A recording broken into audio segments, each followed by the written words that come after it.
Nii et seekord siis oli plaanis astufüüsika seminaris teha siuke väike eriseminar, kus tutvustada bakalaureuse ja võib-olla hilisema taseme lõputöid. Nii et selleks korraks siis oleme kutsunud terve hunniku teadlasi meile appi tutvustama oma teemasid, oma tegevusi. Ja meil on suhteliselt tihe ajagraafik, nii et kohe alustavad ka. Nii palju ütlen, et me salvestame selle osa. Idee siis on selles, et meil on Tartu Observatooriumi lehekülje peal on olemas eraldi õppetöö ja siin on lõputööd, kus on siis üles loetletud ka kõik praegu, mis seal iganes on lõputööde teemad, mida saab siit vaadata. Ja siis see seminari lindistus peaks ka minema sellele samale lehele, et siit siis võib hiljem tagantjärgi veel vaadata asju, mida selle seminariga seoses siis räägiti. Teine asi on see, et küsimusi ei tule praegu, küsimused tulevad järjest ja võite panna chati, me võime lõpus teha küsimuste vooru, et ettekanded tulevad siis järjest, et küsimused võtaksid võib-olla liiga palju aega vahepeal. Ja siis see osa, et kuidas siis ühendust võtta, kui mingi teema või asi teil huvi pakub, siis võib võtta ühendust minuga või nagu ma näitasin seal kodulehel on olemas terve hunnik aadresse iga teema kohta. OPS üldaadressiga võib ka ühendust võtta. Lõputöö teema jõuab alati õige inimeseni lõpuks. Niikaua kui on huvi, siis ükskõik kellel ühendust võtta, küll ta ühel hetkel valmis saab. Nii, ja siis ongi vast minu poolt kõik. Ma arvan, et Elmo on juba valmis alustama. Elmo on siis esimene, kes räägib meile. Palun. No nii, et ma teen siis otsa lahti, et need teemad, mis ma siin räägin, tegelikult konkreetseid teemasid välja ei paku. Ma räägin sellist üldisemat temaatikat, mis teemadel lõputöid olen võimaline välja pakkuma, aga tegelikult kui kellelgi on huvi millegi muu vastu, siis võib julgelt ühendust võtta ja saab alati kokkuleppel tudengiga leida sobiva teema, et see siin on ainult üks selline hetke 5 minuti valik. Et nagu see slaid ütleb, siis tegemist on foremostiga, see on üks instrument, mis läheb sellele teleskoobile, mis seal ekraani all vasakus nurgas on. Ja tegemist on siis sellise 4-meetrise teleskoobiga, kuhu siis ehitatakse hetkel spektrograafi, mis on võimeline mõõtma 2500 spektrit korraga ja vaatlusprogrammide mõttes ta vaatleb kõiki objekte, galaktikaid, tähti, vasareid ja eesmärk teaduslikult ongi siis teha meie enda linnudes sellist arheoloogilisi väljakaevamisi, ehk siis mõista, kuidas see linnutee tekkis, mõista röntgenparvi, üldse röntgenobjekte, kõrgenergia füüsika, mida siis praegu Eurosita on üks satelliit, mis mõõdab röntgenobjekte ja samamoodi teha kosmoloogiat ja galaktikate evolutsiooni, mis on nii suure skaalaga kui ka selle suure skaala ja galaktikate vahelise mõjuga seotud. Ja alles eile, et kui see pilt siin on selline kunstniku või selline kavand, milline see teleskoop välja näeb, siis eile saadeti see Formosti listi reaalne pilt sellest Formosti spektrograafist, mitte spektrograafist, nendest fiibritest, et siin on 2500 fiibrit, mida saab siis igaühte natukene liigutada ja testiks, et fiibrid liiguvad, siis nad liigutati sellisesse konfiguratsiooni, mis näitab, et ta läheb selle 4-meetrise Formosti teleskoobi või instrumendi külge. Hetkel küll andmeid ei ole, et andmed tulevad alles 2 aasta pärast, aga mis hetkel olemas on? Hetkel on olemas simulatsioonid, et on olemas simuleeritud andmed, seal on väga palju sellist materjali, ka lõputöö materjali ja see aspekt, millega mina olen kokku puutunud, on selle vaatlusprogrammi ettevalmistamine või siis võimalikult efektiivse vaatlusprogrammi koostamine. Ja siin kohapeal on neid aspekte, mida saaks uurida väga palju, ka bakatöö tasemel. Ja näiteks üks küsimus on selles, et teatud tähefüüsikuid huvitab muutlikkus, et kui üht tähti vaadeldakse mitu korda, siis saab nii-öelda teada, millised tähed on muutlikud, millised mitte. Aga et milline on see kõige mõistlikum vaatlusstrateegia muutlike tähtede uurimiseks ja et milline siis on mõju nii-öelda teistele nendele vaatlusprogrammidele või kui nii-öelda muutlikkuse uurimist maksimiseerida. Seal on neid teisi ülesandeid veelgi. Aga räägime natuke ka sellest, millega nii-öelda siin see kosmoloogiaosakond Tartu observatooriumis tegeleb, see on siis suureskaalaline struktuur, et see on väljavõte Sloani andmetest, siin on näha siis galaktikate filamendid, ahelad, tühikud, parved, superparved, igasugused struktuurid ja see on hetkel kõige suurem või üks suuremaid selliseid galaktikate taeva ülevaateid. Aga Foremostiga asi muutub. Et kui võtame nüüd selle järgmise pildi, et siis siin see esimene slaid mustade täppidega on toodud nii-öelda simulatsiooni andmed, mis näitab tegelikult, milline see struktuur on ja siin need rohelised ja punased täpid on siis kõik need objektid, mis siin eelmisel slaidil on näha, et mis on vaadeldud sellest Sloani poolt. Ja tegelikult on näha, et kui nii-öelda võtta selline piisavalt väike ala, siis tegelikult Sloan ainult vaatleb selliseid üksikuid objekte, aga et siin on nii-öelda nüüd kaks sellist teist vaatlusprogrammi, üks on DESI, Bright Galaxy Survey, mis siis hetkel alustas, et mis siis vaatab juba natukene rohkem objekte ja siis on see Foremosti Waves Survey, mis juba vaatleb väga palju rohkem objekte. Et seetõttu nii-öelda siit võib teha oma sellise järelduse, et kui palju siis tegelikult seda teadust on võimalik teha rohkem selle Wavesi andmete põhjal, ehk siis Foremosti andmetega võrreldes sellega, mis hetkel Sloaniga on meil kättesaadav. Ehk siis kui see tundub väga palju, siis see on alles vähe, et Foremostilt tuleb suurusjärk või isegi mitmeid suurusjärke rohkem andmeid, millega siis saab palju detailsemalt seda galaktikate struktuuri ja siis galaktikate ja struktuuri vahelisi seoseid uurida. Ja lõpetuseks Rain palus mul mainida ka nii-öelda ühte lõputööd, mida on tema nii-öelda, mis on tema poolt välja pakutud, et siis galaktikate puhul me näeme ainult tema pilti. Siin on üks Andromedast mõõdetud pilt, aga see, mis jääb arusaamatuks või mida ei ole pildilt võimalik näha, on siis selle galaktika nii-öelda tegelik kolmemõõtmeline struktuur. Ja ka selleks on erinevaid meetodeid, kuidas seda struktuuri hinnata ja üks võimalus siis on teha nii-öelda kasutada dekonvolutsiooni, millega saab siis ka taastada galaktika tegeliku kolmemõõtmelise struktuuri ja see oleks üks selline ka lõputöö võimalus. Ma arvan, et minu aeg vist on läbi, Jaan. Jah, suurepärane, aitäh. See oli siis Elmo Tempel. Järgmiseks lubas meile rääkida Jukka Nevalainen. Tema räägib nüüd inglise keeles, sest tema on Soomest. Aga ma arvan, et kes aru ei saa, siis teised räägivad jälle eesti keeles. So Jukka, the floor is yours. Hello, can you see my screen? Yes. Yeah, I'm Jukka Nevalainen from the cosmology department. My special field is high energy astrophysics and X-ray astronomy in particular. And I will give you some examples of working with the hot cosmic plasma related to my field.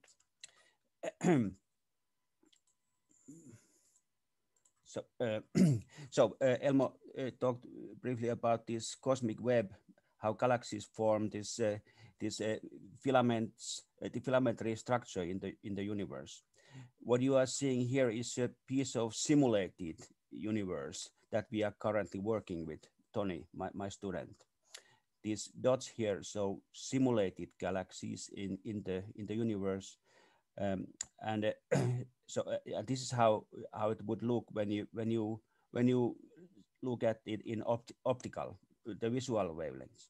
But let's see what happens when we put on X-ray glasses, so that you see it in my point of view. Then it looks like this.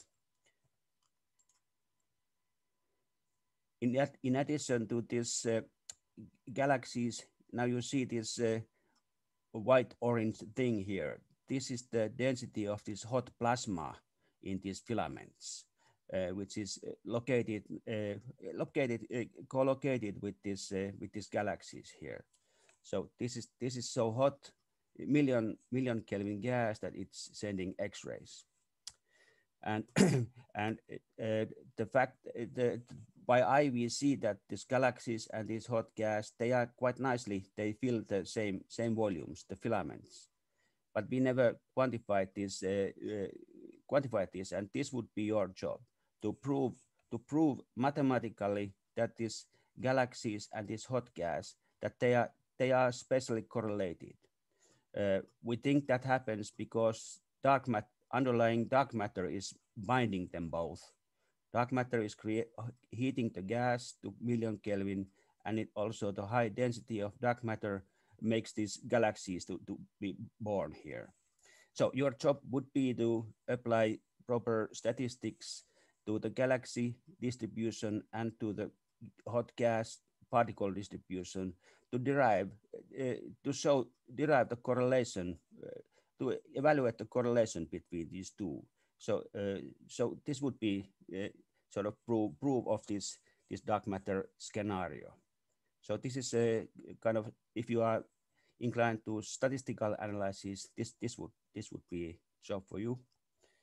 Then we can do different. You could do different kind of stuff.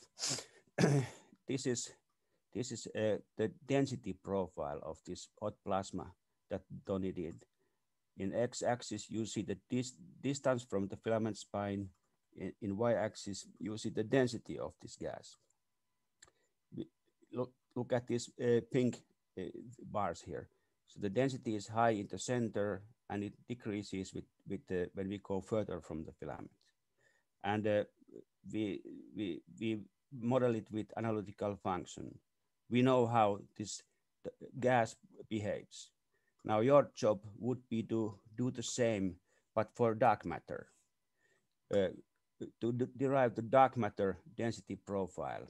We don't really know how dark matter behaves in detail in these filaments.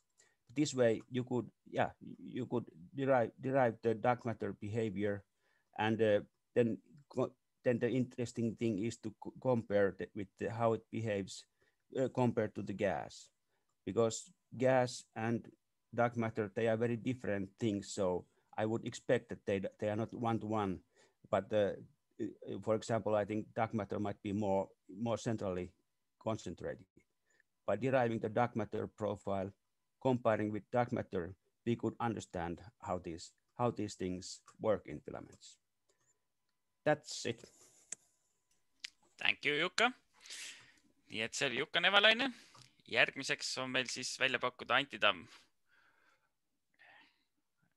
Kas sa oled olemas? Jaa, tere.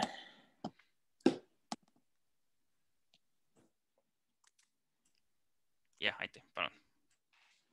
Kas te näete minu pilti? Jaa. Me näeme nii sind kui sinu pilti. Nii, teile vist Jaan on juba rääkinud JPAS-i projektist, kus me osaleme. On nii, Jaan, jah? Ei ole rääkinud, väga hea. Kui tahad teha maailmatasemel astronoomiat, siis peab tegema rahvusvahelises koostöös seda üldjuhul. Et head vaatlused nõuavad head vaatluslikku riistvara ja seda tavaliselt Eesti-sugune väikeriik ei suuda ise arendada. Et peab vaatama suuremate teleskoopide poole, mis on paremas kliimas. Ja me oleme siis ühe sellise projektiga ühinenud ja teeme selle heaks ühte enda alltööd. Selle nimi on, näete siin TopZ on selle konkreetse projekti nimi. Ja meil on siin väike meeskond, on lausa 6 inimest praegu meie osakonnast saab nimetada selle alla. Eesmärk on siis see, et universumi kaardistamiseks on vaja teada, kus asuvad galaktikad. Et kui me ei taha, et meie universumi kaardil on sellised kohad, kuhu tuleb kirjutada Here be dragons, vaid me tahame ikkagi teada, et mis seal päriselt on, siis me ei pääse sellest, kui lisaks sellele, et me näeme taevast, kus suunas on galaktikad, me peame teadma, kui kaugel nad on. Ja et seda kiirelt ja hästi teha, selle jaoks on vaja väga moodsaid teleskoope, mis esiteks näevad laia vaatevälja korraga ja teiseks, mis suudavad mõõta siis objektide spektreid. mitte ühekaupa ja isegi mitte niimoodi mõne tuhande kaupa, nagu Elmo näitas Foremostis, vaid veel paremini. Et siis saada lõpptulemusena universumi kaart. See, mis ma siin praegu keerlema panin, see on meie Juhan Liivamäe tehtud visualisatsioon, mis on tehtud juba peaaegu 20 aastat olemasolevate andmete põhjal Sloani digitaalsest taevaülevaatest. Ja see kaart tegelikult on, ütleme, meie kohalik universum. Kohalik universum, mis on umbes siis tänapäeva universum. Aga mida kaugemale me vaatame, seda vanemat universumi me näeme. Sest valgus on sealt meieni pikka aega teel olnud. Ja kui me nüüd suudame seda pilti laiendada nii kaugele, et me näeme mineviku universumit, siis me saame uurida, kuidas need struktuurid, mis siin on näha, need on galaktikate superparved, kuidas need arenevad ja mida see meil ütleb kosmoloogia kohta. Kuidas arenevad tume aine, tume energia ja aine areng üldiselt. Ja siis meie selles projektis on siis üks uus teleskoop, see on Hispaania-Brasiilia ühisprojekt, kus siis nüüd on Eesti ka osaline. Teleskoop asub Hispaanias, Valencia lähedal, mägedes, see on siis 100 kilomeetrit apelsiniväljadeni. Mallorca on siin, näete ka mere peal näha.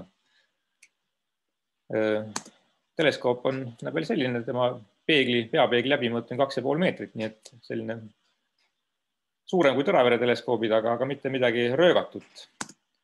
Aga eriliseks teeb selle mitu aspekti, üks on siin selle pildi peal on näha siis tema see detektor, see CCD, CCD. Me ütleme fotokas või ütleme eriti mobiiltelefonis see CCD, see sensor, see on niisugune mõni millimeeter suur. Siin see CCD, näete, siin on minu pangakaart on siin võrdluses kõrval. Et see on niisugune rohkem kui 0,5 meetrit suur CCD, mis koosneb siis, seal on rohkem kui 1 gigapiksel kokku.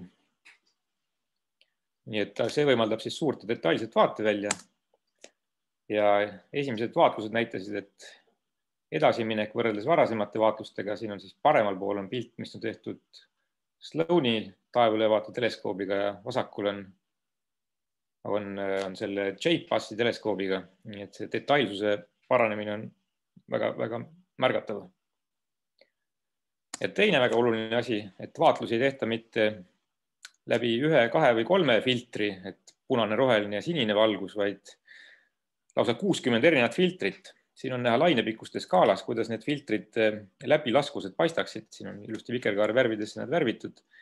On siis ultravioletist kuni infrapunaseni 60 erinevat filtrit, mis siis kokkuvõttes annab nagu niisuguse spektri, mitte väga hea spektri, aga piisava spektri, et määrata galaktikat siis põhilisi seal detaile ja niimoodi hinnata galaktikate kaugust.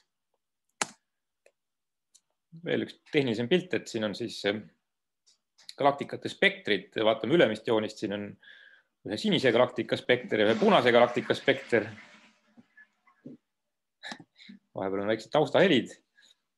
Ja kui nüüd galaktika asub meist kaugemal, punanihkel 0,5, siis need spektrid nihkuvad punase poole. Kui nad on veel kaugemal 1,5 punanihkel, siis nad on veel kaugemale nihkunud. Ja võt sellise spektri nihke järgi saab määrata, kui kaugel galaktika on. Ja niimoodi me saame siis väga hea ruumikaardi. Näitan korraks ka neid andmeid. Et praegu on siis eeluuring on tehtud. Andmed on andmebaasis, näete ilusad pildid galaktikatega. Iga galaktika kohta on võimalik näha mingit detailsemat infot.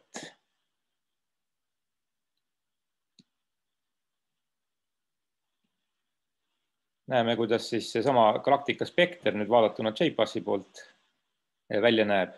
Selle spektri põhjal saab siis hinnata galaktika kaugust ja igasuguseid muid parameetreid. Nii et siia ei laskugi. Konkreetsed lõputööde teemad, mida saaks teha, aga neid teemasid on muidugi palju rohkem, et saab siis lihtsamal ju näiteks analüüsida neid samu galaktika pilte endeid ja vaadata, kuidas galaktikad paistavad, mismoodi nad on arenenud erinevates kohtades. Saab uurida seda kauguste määramise ehk punanihete määramise algoritmi, seda testida ja edasi arendada. Meie lootus on siis see, et selles suures rahvusvahelises kollaboratsioonis, et seal meie algoritm saab ühel hetkel parimaks ja põhiliseks. Saab analüüsida galaktikate süsteeme, galактikaparve, superparvi ja ka nendest siis tulenevalt kogu kosmoloogilist tausta, tuumeainet, tuumeenergiat. Keda huvitavad sellised teemad, siis olge lahked, võtke ühendust. Suur tänu. See oli siis Anti Tamm. Lähme edasi Taavi Tuvikene. Kas Taavi on? Anti veel jagab ekraani.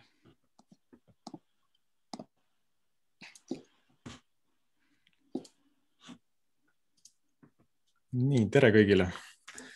Mina tutvustan lühidalt Gaia kosmosemissiooni ja Gaia andmeid ja kuidas neid saaks kasutada uurimisteemadena.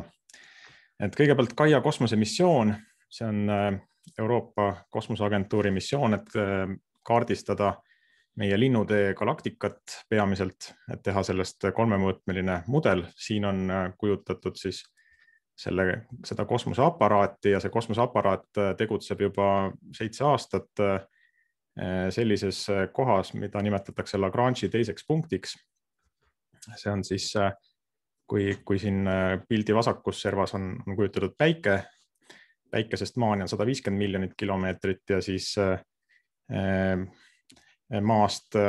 maast edasi, siis päikesele vastassuunas 1,5 miljoni kilomeetri kaugusel on Lagrange'i punkt, kus on kosmoseaparaatidel optimaalne töötada ja Gaia siis vaatleb seal tähistaevast ja kaardistab tähti ja ta kaardistab ligikaudu 2 miljardit tähte. Ta mõõdab tähtede asukohti taevas, tähtede parallaksi, mis siis näitab, kui kaugel need tähed asuvad.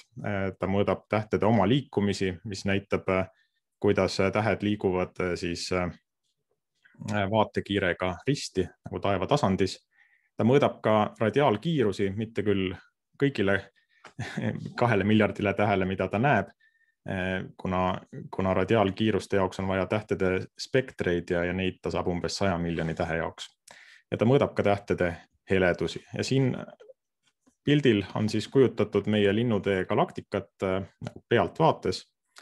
See on siis kunstniku nägemus ja siin paremal on kujutatud sellise roosa alaga seda osa linnuteest, mida Gaia kaardistab. Nii et siis Gaia näeb umbes 1% linnutee tähtedest, aga ta mõõdab neid väga täpselt ja niimoodi saab kokku panna linnutee kolmemõõtmelise mudeli. Ja nüüd Gaia andmeid on nüüd viimastel aastatel välja lastud mitmeid kordi, on 3 andmete kataloogi avaldatud ja järjest rohkem neid andmeid kasutatakse töös. Ja üks variant, mida siis saab teha nende Gaia andmetega, on uurida täheparvi. Ja ma kavatsen näidata siin ühte sellist lühikest näidet, kuidas üks hajusparv NGC 3293 välja paistab Gaia andmetes. Siin on nüüd vaade, selline ilus värvipilt, kuidas see täheparv näeb välja taevas ja ma näitan nüüd otse andmetega, kuidas siis Gaia kataloogi põhjal see täheparv välja näeb. Et ma teen siin päringu Gaia serverisse. Mul on see päring ette valmistatud. Ma teen päringu 0,2 kaarekraadise raadiusega taevas. See päring võttis siin 4 sekundit aega. Vaatame korraks nendele tabelandmetele otsa. Siin on 10 esimest rida sellest tabelist, mis ma pärisin. Et siin on siis need põhiparameetrid tähtedel, mida Gaia mõõdab, tähtede otsetõus ja kääne, mis on taeva koordinaadid, siis oma liikumised, kuidas need tähed taevatasandis liiguvad ja milline on selle tähe parallaks, mis iseloomustab tähe kaugust. Nüüd vaatame, kuidas need tähed taevas paiknevad ja õigupoolest siit nagu midagi välja ei paista, kui me niisama kõiki neid tähti vaatame. Et vasakul on siis vaade taevatasandis ja paremal on niinimetatud Hertzsprung-Russelli diagramm, ehk siis X-teljel on tähtede värvus, Y-teljel tähtede heledus. aga nüüd teeme ühe väikese töötluse või filtreerimise, kasutame siis tähtede liikumise andmeid, et kuidas need oma liikumised taevas on. Et siin on nüüd välja joonistatud oma liikumine kahes teljes, otsetõusuteljes ja käändeteljes. Ja kui need oma liikumised on siin väga erinevate väärtustega, siis on näha, et siin on üks punt tähti siin selle graafiku keskel, millel on suht sarnane oma liikumine ja nüüd filtreerime need välja. Et valikusse jääb 768 tähte ja kui me nüüd nende põhjal teeme need samad pildid, et nende jaotus taevas ja HR diagramm, siis me näeme, et me olemegi välja sõelunud üsna hästi need täheparve tähed, et täheparve tähed on kontsentreerunud niimoodi siia keskele, aga täheparve servad ulatuvad kaugemale ja siin joonistub välja ka siis täheparve tähtedest siis see peajada. Ja kui me nüüd vaatame, kuidas need täheparve tähed, millisel kaugusel nad paiknevad, siis siin on kaks paneeli. Siin on kujutatud siis parallakside jaotust, et kui palju tähti millise parallaksiga on.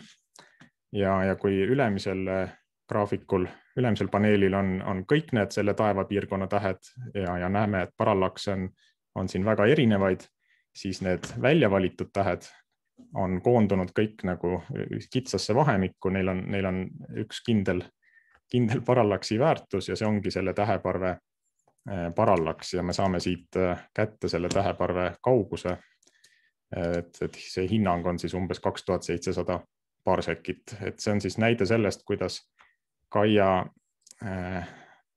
teleskoop suudab tuvastada tähti, mis kuuluvad täheparvedesse. Ja siit saab muidugi edasi minna, et mitte kõik täheparved ei ole üles leitud, et viimasel ajal leitakse järjest uusi täheparvesid ja tegelikult üks variant olekski uurimisega niimoodi edasi minna, et otsida Gaia andmetest uusi täheparvi. Et meil siin observatooriumis on ka välja töötatud meetodid, kuidas ruumilistest andmetest parvesid leida. Ja siin on lõpetuseks üks ajajoon, et kõigepealt siin X-teljel jookseb aeg aastates, meie oleme praegu siin selle halli vertikaaljoone peal.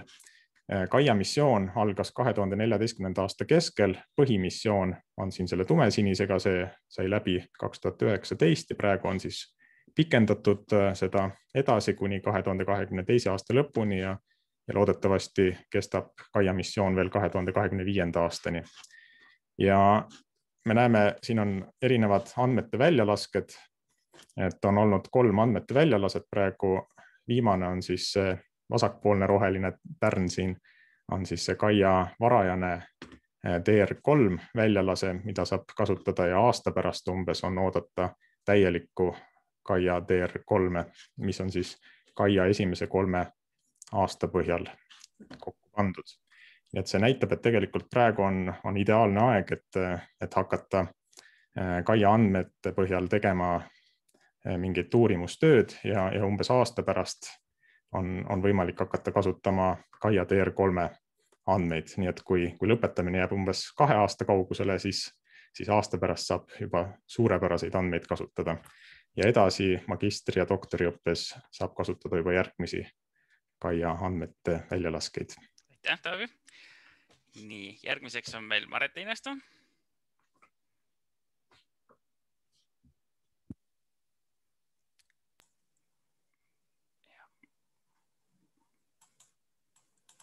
Jah, nüüd te vist näete.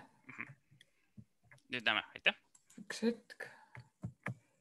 Nii, mina räägin galaktika parvedest ja nende ümbrusest. Ja tegelikult kõik olulised märksõnad on siin eespool juba öeldud. Nii Elmo Tempel kui Anti rääkisid parvedest ja uutest vaatlusprogrammidest, mis muuhulgas ka galaktika parvi otsivad. Aga ikkagi praegu sellel avaslaidil mul on pilt Sloani digitaalse taeva ülevaate andmebaasist, ühe galaktika parve keskosa tema kahe kõige heledama galaktikaga. See on nagu sissejuhatus. Kosmilises võrgustikus on galaktika parved niisugused tihedamad kohad, kust väljuvad filamendid ja enamasti need filamentidel on vaesemad galaktika grupid. Ja kui Anti ütles, et here there will be dragons, siis kuskil siin on draakoni superparv. Ja et kõik on õige, me võime ka draakoneid leida. Ja see viib meid järgmise slaidini. Suurimad süsteemid kosmilises võrgustikus on galaktikate superparved ja ma näitan praegu seda pilti Corona Borealise superparve näitel, mida me just uurisime. Et nüüd maikuus tuli artikkel välja. Et selles superparves on mitu rikast parve. Pildil iga rõngas näitab ühte, iga märk vastab galaktikale. Seal, kus galaktikad on tihedalt koos, moodustuvad rikkad galaktikaparved ja nad on omavahel ühendatud filamentidega. Ja superparv, me näeme ise, ta on üsna plombilise huvitava struktuuriga. Nii et superparvede ehituse uurimine on ka üks omaette teema. Nüüd veidi lähemalt selle sama superparve kõige rikkam parv ja tema keskosa pilt Sloani digitaalses taeva ülevaates. Sellel parvel, isegi siit visuaalselt on näha, et tal on koosneb niisugusest tihedamast keskosast ja tal on mitmed välja ulatuvad alamstruktuurid.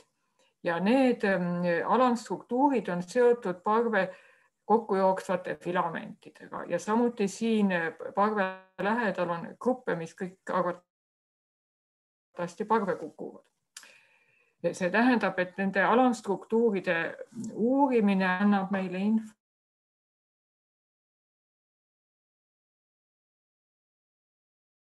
sellest, milline on parvenenud nende seos ümbrusega. Nüüd, kui vaadata galaktikaid parvedes, siis parvede keskosas enamasti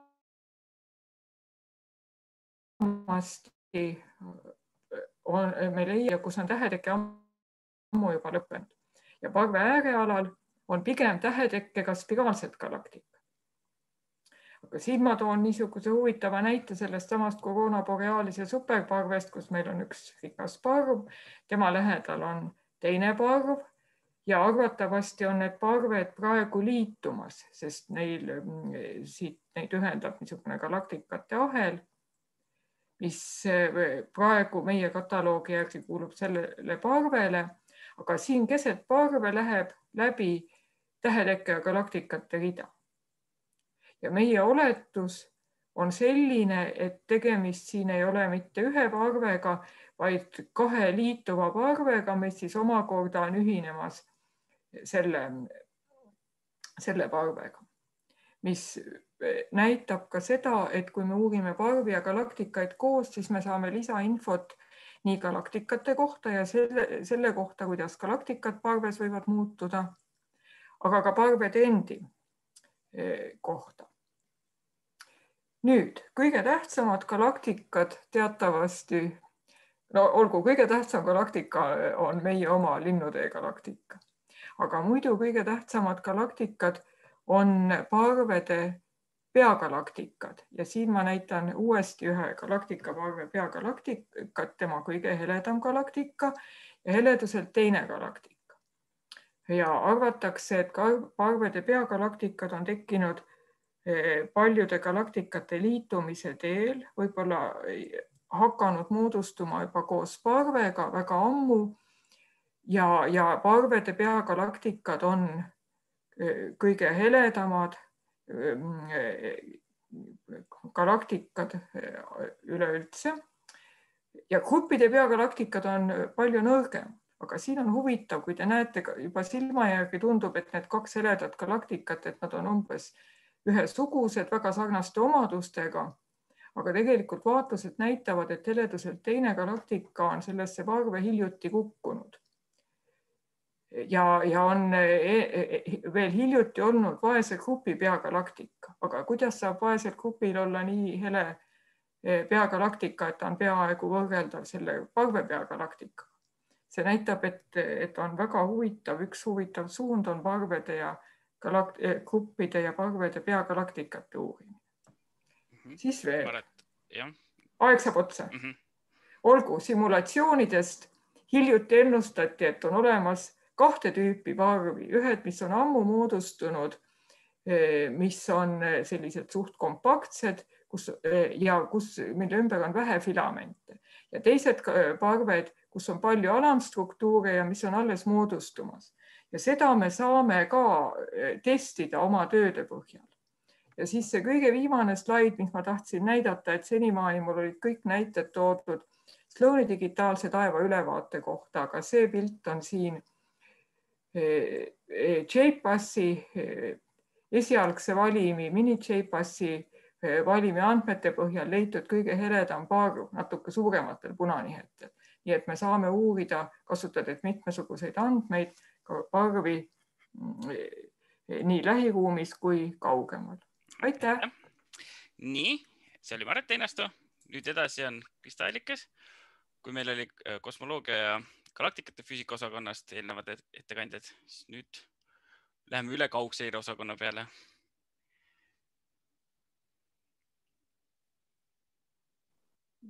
Tere, kas slaide on näha? Jah, olgu, väga. Jah, tere tulemast siis maa peale tagasi, täpsemalt kaugseire töörühm, kaugseire osakonda ja veekogude kaugseire töörühma. Tahaksin tutvustada teile, et millega me tegeleme. Tegeleme siis kaugseire andmetega, andmed satelliitidelt, mis asetsevad siis või mis koguvad andmed umbes 700 kilomeetri kaugusel maapinnast. Ja meie kasutame neid eelkõige siis veekogude seireks.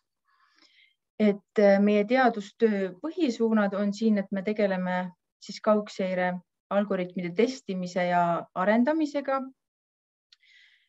Siis töötame välja erinevaid rakendusi, mida saaks kasutada kaugseire andmete peale, et me saaksime siis vee kvaliteedi või järvede või rannikuvete seisukorra kohta rohkem öelda. Me teeme päris palju välitööd, eelkõige siis suvel, eelkõige järvedel, nagu siin näha, aga ka rannikualadel Soome lahes ja meredes ja ookeanides. Ja kui me väljas käime neid andmeid kogumas, et kogume proovid ja toome nad tagasi siis observatooriumisse, et meil on ka siin veeproovide analüüsimiseks labor. Et päris mitmekülgsed tegemised, millega me siin tegeleme, et tudengitel on võimalik valida siis neile kõige huvipakkuvam. Ja siis kombineerides neid satelliidi andmeid ja punktmõõtmiste või kohtmõõtmiste andmeid, et olemas siis selline pikaajaline andmerida, mida saame kasutada siis veekogude ajalis-ruumiliste analüüside jaoks.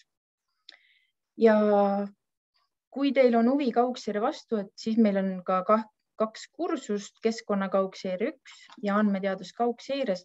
Et kui on huvi kaugseire vastu, siis soovitan tulla ka kursusele vaatama ja juba kuulma natuke rohkem kaugseirest üldse. Et mis teeb veekogude kaugseire keeruliseks on see, et optiliselt on veekogud väga erinevad. Et see tuleb siis sellest, et vees olevad osakesed, et nad neelavad ja hajutavad kiirgust ja seeläbi nad muudavad siis seda veealust valgusvälja. Et on olemas 3 põhilist ainet, on klorofüll A, mis on siis pigment fütoplanktonis, mineraalne hõljum ja laustne orgaaniline aine, mis on siis kutsutud kui optiliselt aktiivsed ained, et nad neelavad või hajutavad siis kiirgust siin nähtava spektri piirkonnas. Ja tänu sellele me saame siis nende kogust, nende hulka, nende tüüpi kaugseire andmetelt tuvastada. Meil on olemas suuremahuline andmestik kohtmõõtmistel kogutud, mis on siis kasutatav erinevate algoritmide loomisel, sest ei ole olemas ühte globaalset algoritmi, sest iga veetüübi jaoks on vaja siis oma lähenemist. Ja kasutame eelkõige Euroopa Kosmoseagentuuri satelliite Sentinel-2 ja Sentinel-3, et Sentinel-3 on siis praegu kõige parem veekogude jaoks loodud satelliitsensor. Et siin on ka näha selle Sentinel-3 Oltsi sensori spektri ribade asetus, et neid on ligikaudu 20, aga nüüd on juba 2 aastat on üleval Itaalia Kosmoseagentuuri hüperspektraalne sensor ja on ka tulemas uued hüperspektraalsed missioonid, et siis nende 20 kanali asemel on järjest sellised detailsemad andmeread tulemas. Ja nagu öeldud siis, et kuna need veed on hästi erinevad järvedes, rannikualadel, siis on meil vaja veetüübi põhiseid lähenemisi ja algoritme. Et seetõttu me käime järvedel tegemas mõõtmisi ja kogume andmeid. Et siin on head kolleegid Kersti ja Ilmar, kes on Elvas-Verevi järvel kogumas võrdlusandmeid. Et mis me nende andmetega siis teeme, et me kasutame neid kaugseireandmete valideerimiseks, et me mõõdame samu parameetreid, mis satelliit mõõdab ja võrdleme, et kui hästi need andmed siis lähevad kokku ja millal me peaksime neid algoritme parendama. Ja kasutame siis neid andmeid ka algoritmide arendamiseks. Et see annab meile kindluse, et need algoritmid, mida me kasutame, et siin on näiteks klorofillkaardid Peipsi järve kohta, et me teame, kui täpselt see satelliidi tulem siis hindab vees olevaid aineid ja saame produtseerida näiteks klorofillikaarte. Siin on 2019. aasta 15 päeva keskmised klorofillid, kuidas ta on muutunud Peipsi järves, see on aasta keskmine ja tegeleme ka erinevate rakendustega, et siis see klorofill A alusel näiteks antakse ka järve ökoloogiline klass, et me näeme, et kuidas järve ökoloogiline klass võib muutuda erinevates järve osades ja samas siis ka erinevate aastate jooksul. Et tegeleme kaugseireandmetega ja kontaktvõtmiste andmetega. Ja need annavad meile siis infot, neid kombineerides saame infot vee kvaliteedi kohta ja lisaks, kui me võtame lisaandmed, kas veetaseme muutuse kohta, ilmaandmed või muutused, mis on valgalas toimunud, et siis saame analüüsida, et kas need muutused, mis on järves toimunud, kui palju nad on mõjutatud erinevatest faktoritest. Et need on need teemad, millega me tegeleme ja kui teil on huvi, võtke ühendust. Suur tänu, Krista. Järgmiseks siis Erko Jakobson.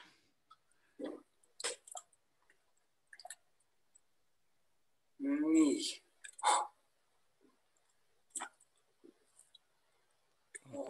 Kohe hakkan jagama. Nii, väga hea. Loodetavasti nüüd näete. Siis mul on Erko Jakobson. Ja mul ka niisugust ühte konkreetset teemat ei ole, vaid on niisugune jälle valdkond. Ehk siis hästi üldine valdkond, kliimaanalüüs. Ja selleks on siis erinevad andmebaasid. CESMLE on üks väga võimas ja suur andmebaas, milles on siis ühtepidi 2008 aasta pikkused andmeread, mis on puhtalt mudeldatud, lähtudes sellest, et kliima aastast 1850 pandi aasta lukku, et CO2 ja kõik muud kasvuhoonegaasid ja et need ei muutu, ehk siis sellega saab loomulikku varieeruvust uurida. Ja siis on teine andmebaas, on sellesama andmebaasi edasiarendus, RCP85 kõige negatiivsem kliimaprognoos aastani 2100. Ja selle kliimaprognoosi osas on veel see, et teda on läbi jooksustatud 40 korda, et on niisugune päris hea ansambel. Siis on erinevate kliimamudelite ühisansambel ehk CEMIP 6. Ja siis on veel andmetest on ka järeleanalüüsi mudelid ja on ka mõõtmisandmed.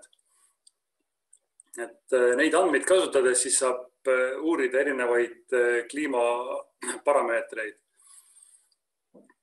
Et üks teema on kaugseosed, milleks need milleks on kõige parem need pikad andmeread, 7800, et lihtsalt nii pika aja jooksul, et kõik vähegi et nii pika andmerea jooksul on kõik seosed, ka väga väiksed seosed on juba statistiliselt usaldusväärsed. Ja teine teema, mis on hästi huvitav, on ekstreemsed ilmanähtused.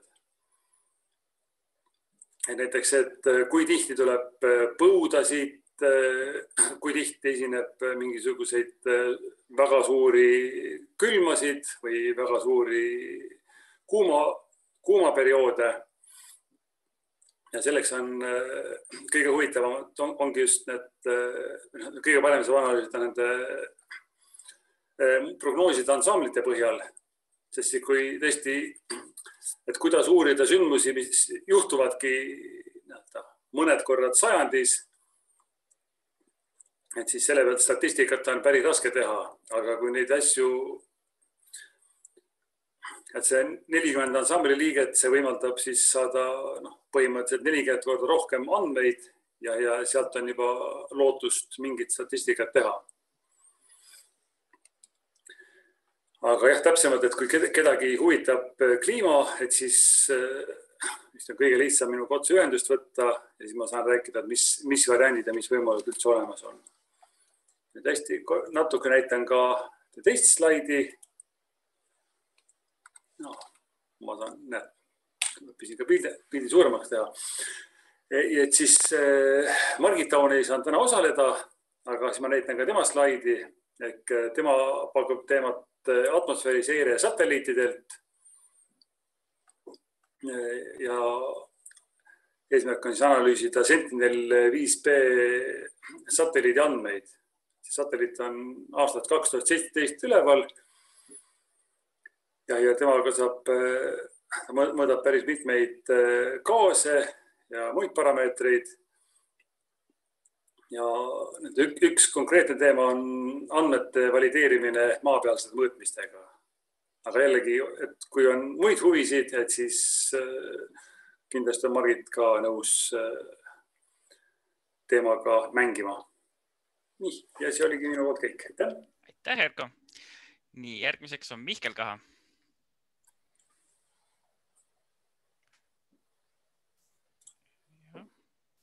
Erko, sa pead stop sharing panema, siis saab Mihkel alustada. Nii, tervist!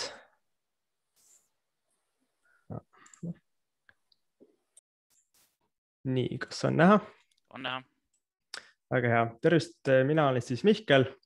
Mina olen kaugseire nooremteadur ja tegelen siis metsandusliku kaugseirega ja olen ka ise tudeng, et tudengina mulle endale väga hea meel oli, et observatoorium aitas mind praktikale 8 aastaks Itaaliasse Euroopa kosmoseagentuuri, et seal ma sain kokku puutuda väga suurte projektidega, et nemad keskenduvad ikka kliimamuutustele ja näljahädadele ja põudadele ja kõigele sellele globaalsele ja lisaks sain kogemusi ka konverentsidega ja väga mõnus, et suur aitäh observatooriumile, aga lisaks seal olles kuidagi juhtus ka niimoodi, et minu väikene projekt algas seal kobraste uurimisega. Et siin on minu maakodu, siin on järvedest, on alati koprad elanud, aga mingi hetk hakkasid koprad levima edasi. Et siin on need aastate lõikes näha, et kui kiiresti, et mõne aastaga on lihtsalt koprad üle võtnud suured metsaalad. Et ma mõtlesin, et koprad, et kui meie ei pannud tegelikult seda kõige suuremat ala isegi tähele, et see mets lihtsalt hävines väga kiiresti, et mõtlesin, et äkki kuidagi saab neid kiiresti ja lihtsalt tuvastada. et selline metsakahju nagu ära lõpeks, kuna nad paljunevad kiiresti, on ikkagi närilised, et vahel on neid nagu isegi keeruline märgata. Aga mõtlesin, et seda võiks teha kosmosest, aga miks just kosmosest, kui me vaatame neid pilte aerofotode pealt, et nagu siis on nagu ju tundub, et on palju lihtsam neid vaadata lennukilt tehtud piltidega, et see resolutsioon on nagu kehva. Aga tegelikkuses, kui me vaatame, mida see satelliit meile siis võimaldab, et kui neid aerofotosid tehakse, on heal juhul võib-olla üle 2 aasta saad sealt ühe pildi, siis satelliit käib ikka väga tihti sealt üle, et nädalas saab vahel isegi mitu pilti.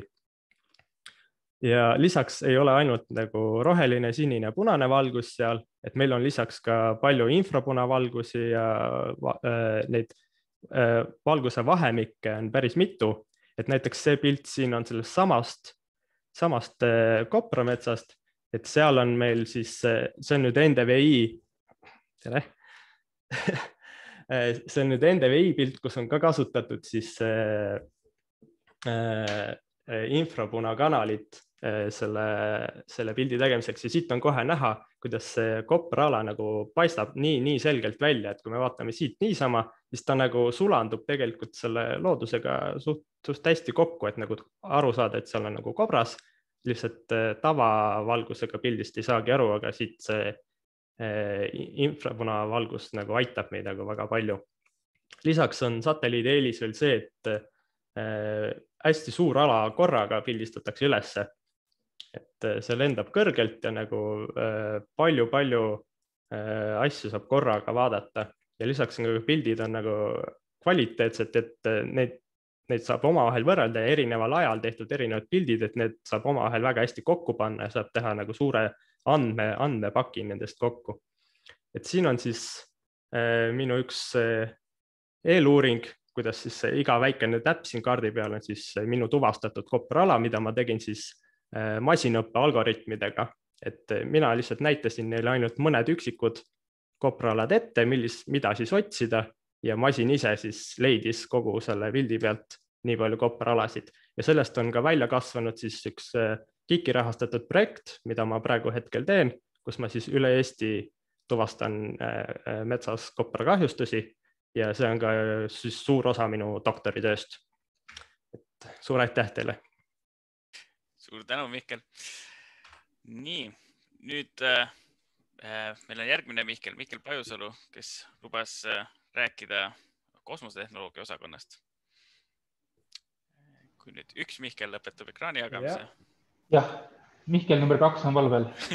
Nii, Mihkel number 3 tuleb ka hiljem, ma saan aru, et siis tuleb, meil on Mihklite järjekord, jah. Jah.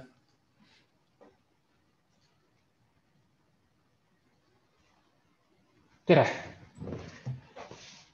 Jah, ma siis hakkan pihta, et ma räägin natukene sellest, mida me siis teeme üldiselt kosmosetehnoloogia osakonnast ja kui siis midagi silma hakkab mõnele tudengile, siis andke teada, võtke ühendust kohe.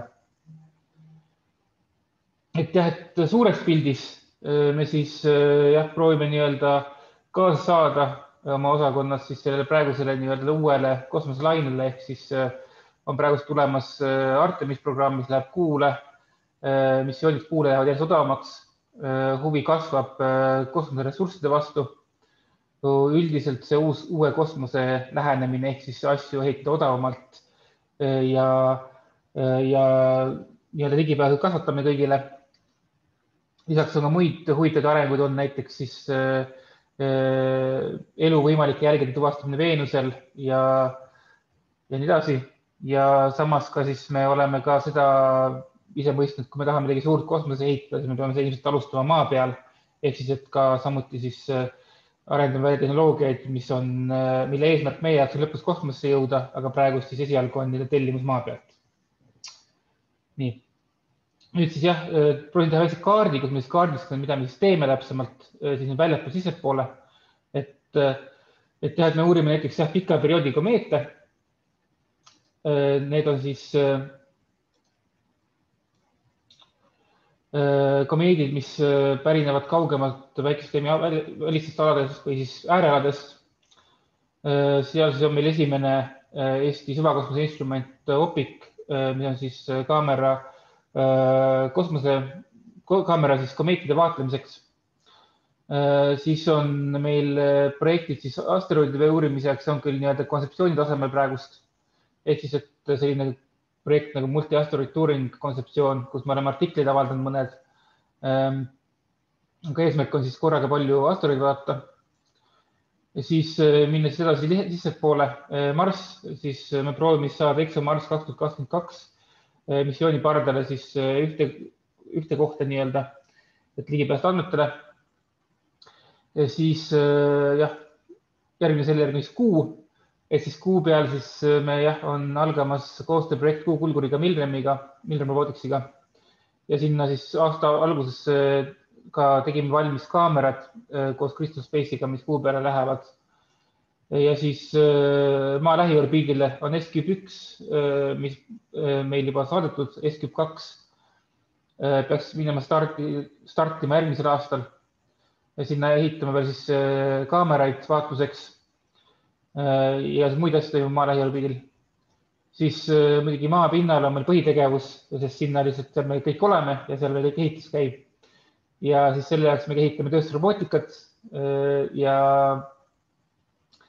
siis sissepoole minnes siis on ka tulemas meil missioonid Veenusega seoses lähiajal, millest ma küll praegu väga palju rääkida ei saa, sest nende kohta nii-öelda on suurelt pealt meid embargo. Ma siis natukene käin siis läbi need eraldi siis lühidalt iga teema, et kaugemalt teha eksoplaneetidega on ka teemad, aga sellega praegust ma ühtegi teemat kuidas välja ei paku, et vaatame, kuidas läheb. Nii. Siis komeedipüüduri missioon siis on esimene Eesti süvakosmose missioon, esimene Eesti instrument süvakosmosesse ja siis meie arendame selle jaoks kaamerat, et siis mööda lennata komeedi tuumast. Seal on see teema, et lähenevad komeedid lähevad väga suure kiirusega ja seega neist on vaja kiiresti mööda lennata. Mis tähendab seda, et aeg on väga lühike ja siis selle jaoks tehti selline kontseptsioon nagu komeedipüüdur, mis on siis praegust ESA missioon. Ametlikult ta nii-öelda adoptsioon järgmise aasta lõpus, aga praegu arendus käib ja siis meil on selleks üks kaamera. Ja siis selle käigus me siis põhimõtteliselt oleme, see koosneb mitmest sondist. Siin on hetkel näha 2 tükki, et see suur sond on siis emalaev, mis siis kannab teisi sondi lähedale. Ja siis väike sond lendab mööda tuumast lähedalt ja selle väikse sondi pardal siis on meie kaamera, millega me siis teeme pilti tuumast möödalennus. Ja siis selle instrumendi arendus käib ja see peaks siis startima siis kosmosesse 2029. Me siis ehitame selle jaoks siis instrumenti ennast, mis on põhimõtteliselt väike kaamera, see on siis instrumendi arendust, aga lisaks sellele me ka tegeleme simulatsioonidega, et see toetada. Ehk meil on vaja täpselt aru saada, kuidas käib see missioon nii-öelda andmete poolest, et millist pilti oodata on ja täpselt, kuidas me peame tarkvara selleks välja töötama. Ehk meil on ka eraldi siis seltskond, kes simuleerib, siis milline võiks mööda neid välja näha ja siis sellele vastavalt siis arendame tarkvara. Ja siin paremal on näha, et milline võiks välja näha siis möödalennul komeedi tuum ja siis siin vasakul on siis video, selline kvalitatiivne video sellest, kuidas see möödalend kaamera pealt välja näeks, mis on selle kosmosondi enda peal. Ja siis nii-öelda kaugemale veel minnes on siis asteroide, mis me plaanime, see on küll kontseptsiooni tasemel, ehk siis meil on me proovime välja töötada satelliidi kontseptsioone, millega saaks väga palju asteroide korraga ära külastada. Selleks siis on siis 50 satelliidist koosneva missiooni planeerimine käinud, kes on paar artiklit välja teinud. Need siis põhimõtteliselt lahkuksid maa juures korraga 50-kesi ja siis läheksid välja siis tuuritama asteroidide vahele ja tuleks tagasi maa juurde. Et selline lähenemine võimaldaks korraga külastada väga paljusid asteroide ühe missiooniga, kuni paarsada. Ja see võimaldaks siis külastatud asteroidide hulka märkimisväärselt kasvatada. Sest praegu tegelikult väga vähe on külastatud neid ja seega andmed on väga piiratud. Ja ka selline ühe missiooniga ühe sihtmärgi külastamine oluliselt paremaks ei muuda seisukorda. ja siis jah, Marsi juures, jah, me siis Marsi juures proovime siis saada ligi siis Marsi kulguritele, et kui me saame seal ExoMars 2022 juures koha, siis sealselt põhiliselt tegemist siis Marsi tingimuste simuleerimisega jälle, et me ühesõnaga ehitaks mingi simulaatori, kuidas Marsi peal ringi liikuda. Samuti siis osaleks selles, et milliseid andmeid koguda Marsi pealt, siis kuidas neid kasutada siis masinaõppeks ja muidu missioonitööks. Kuu peal siis meil on jah see koostööprojekt Milrem Roboticsiga, sest nendel on juba need sõidukid liikumas tingimustes, mis on suhteliselt sarnased Kuuga. Ehk siis Eesti, jah, Euroopa, ja mitte Euroopa, vaid maa kõrbetes. See on küll Aafrikas tehniliselt. Ja siis meie eesmärk seal on siis vaadata, kuidas üle kanda Milremi sõidukite autonoomia lahendusi Kuu peal sõitmiseks. Ja siis tõesti selle aasta alguses me ka siis koostöös Crystal Space'iga tegime kaamerad, kui tähele pani, mis siis läheksid maale mis lähevad Kuule paari aasta pärast. Ja siis analoogkeskkondasid ka maal põhimõtteliselt uurime, et me saaks katsutada enda asju. Et me hakkame ehitama ka Tõraverre sellist simulatsiooni kohta ja siis ka välismaal on läbirääkimised mõne kohaga.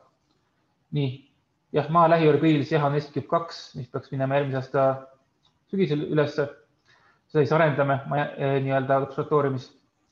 Ja lisaks on teie maavaatluskaamera, mis ka võib-olla järgmisel aastal juba üles läheb, mis on siis selline miniatuurne kaamera, millega maad vaadelda.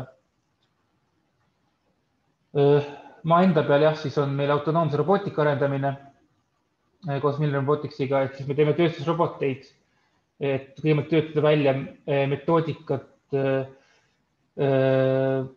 üldise planetaarse sõiduki jaoks kõigepealt maa peal ja sedasi liikuda nendega kosmosesse. See on kõige suurem projekt ja siin on ka meil omajagu tööjõudu võimalik vaja ja siis jah, siin on võimalik teha töid selle pealt autonoomia arenduse osas just. Ja siis lähemale jõudes on siis Veenus päikesel lähemale jõudes, et seal meil jah on, ma tegelikult rääkida veel ei saa, aga põhimõtteliselt meil on tulemas, meil osaleme eeluuringus praegust, mille siis eesmärk on siis mõelda Veenuse jaoks välja ports erinevaid missioone, mis siis kohal läheksid ja siis võtaksid, siis uuriks selle atmosfääri sobivust eluks. Aga selle kohta siis tuleb rohkem andmeid juulis ja huvilised saavad ka minu käest kohe rohkem andmeid, aga lihtsalt praegu seminar on natuke liiga avalik selle jaoks. Jah. Aga see ongi minu poolt lühidalt kõik, et meil igas suunas midagi toimub enam-vähem siin sisemises päikesüsteemis. Merkuuri ei ole ja päikest ei ole, aga muidu on korras. Et jah. Ja aitäh kuulamise eest ja kui on huvi, siis kirjutage mulle otse. Aitäh! Suur tänu, Mihkel, number 2. Nüüd lähme edasi tähefüüsika osakonda.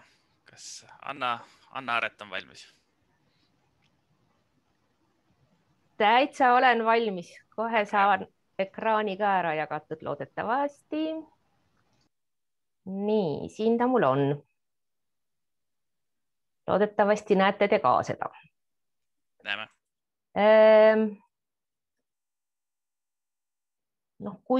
Kuna ma olen praegu osakonna juhataja, siis ma räägin ka natukene üldiselt osakonna tegemistest. Ja meie osakonna me tegeleme siis tähtede endi uurimisega, et kõik need suured struktuurid ja galaktikad ja kõik ju koosnevad tähtedest. Seal käsitletakse tähti kui punkte. Meie uurime nende tähtede endi siseelu ja ka seda, kuidas see meile maa peale paistab. Et 2 põhilist suunda on, ütleme 2 tüüpi objekte. Ühed on siis need massiivsed tähed ja teine on eksoplaneetide ematähtede ja siis varjutuste iseloomustamine. Need mõlemad suunad on seotud suurte rahvusvaheliste projektidega. Üks on siis POEMS, mis on Physics of Extreme Massive Stars, et need on siis massiivsed tähed ekstreemsetel arenguetappidel ja need tähed on eriti huvitavad selle poolest, et sellised suured massiivsed tähed, nad tegelikult oma arengus määravad ka nende emagalaktikate arengu ja nende eluajad on lühikesed ja seega nad rikastavad seda oma ümbrust raskete elementidega, et võib öelda, et massiivsed tähed on tegelikult kogu elu allikad, sellepärast et kõik liitiumist raskemad elemendid on ju sünteesitud massiivsete tähtede sisemuses. Aga vaatamata siis sellele, et nad nii tähtsad on nende evolutsioonitee nagu kõige vähem selles, ühesõnaga see evolutsiooniteooria nagu selle massiivsete tähtede suhtes on kõige ebakindlam ja seal on hästi palju lahtiseid küsimusi. Eksoplaneet, no see teema on nüüd viimastel aastatel muutunud üha kuumemaks ja kuumemaks ja 8 aasta pärast läheb üles ka Euroopa Kosmoseagentuuri kosmoseteleskoop Ariel, mis siis uurib juba, ei tegele nagu varasemad missioonid nende kaugete maailmate otsimisega, vaid tegeleb juba nende iseloomustamisega. Ja siis see töö selle Arieli missiooni ettevalmistamiseks juba käib ja meie oleme siis ka selle Arieli konsortsiumi liikmed ja panustame sinna ematähtede uurimisega. No on arusaadav, et planeetide omadused ja ka see nende tekkimine ja mis olukord seal planeetidel on, see on ju kõik ematähega määratud, nagu meil maa peal nagu päiksega on kõik, kogu see elu ja elutegevus on kõik päiksega määratud ja varjutusi on vaja selleks, et nende uurimine on vajalik selleks, et Ariel ikka õigel hetkel neid ematähti või siis neid planeete vaatleks. Vaatlusandmed, mida on vaja selleks, et meie uurimise eesmärke täita, tulevad nii meie Tõravere teleskoopidelt. Muide, ma ei ütleks üldse, et meil on siin väga halb kliima ja teleskoopid nii väga väiksed ja iga asja jaoks on omad asjad.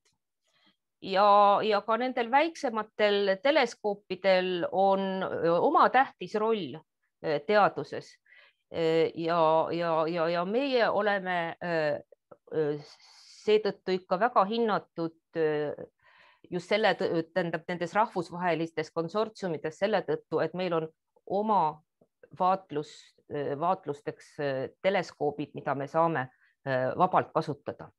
No loomulikult kasutame ka avalikke vaatlusarhiive, neid andmeid, mis tulevad kosmoseteleskoopide pealt ja kui on vaja täiendavaid andmeid, siis taotleme ka suurte teleskoopide peal vaatlusaega. Siin pildi peal on siis need 3 Tõravere teleskoopi, mida me siis kasutame meie uuringuteks siin koha peal. Juhendajad, kes siis veel lisaks mulle täna tutvustavad erinevad bakalaureuse magistritöö teemasid, on Indrek Kolka, Mihkel Kama ja Tõnis Eenmäe.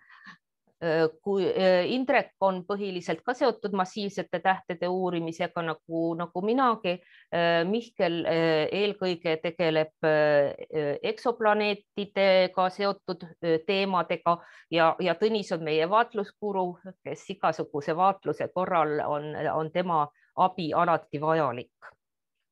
Nii, massiivsed tähed, see on nüüd see asi, millega mina tegelen. Siin pildi peal see on see Hertzsprung-Russelli diagramm, need jooned näitavad siis teoreetilisi arvutusi, kuidas peaks, ma ei tea, kas kursorit on näha või ei ole. Ühesõnaga sellest hetkest, kui täht sünnib, kuni siis tema oma arengus teeb kõik need silmused läbi, näete, siin on hästi massiivsed tähed, 20 päiksemassi kuni 120 päiksemassi. Et teoreetilised kõverad on ju väga ilusad, aga paraku need massiivsed tähed, mida me taevas näeme, on niivõrd erinevad, et pole selge tegelikult, kuidas on nad evolutsiooniliselt omavahel seotud ja mis seal nende tähtede sisemuses toimub ja millised mehhanismid ainet sealt välja viskavad ja on nende suurete pursete ja plahvatuste taga. Selleks, et saada teada ja see valgus, mis tähtedelt meile tuleb, see tegelikult ju kannab infot ainult nende tähtede väliskihtide kohta, eks ole, ega me ju sisse nagu otseselt vaadata ei saa. Aga võimaluse tähtede sisemusse vaadata annab astroseismoloogia.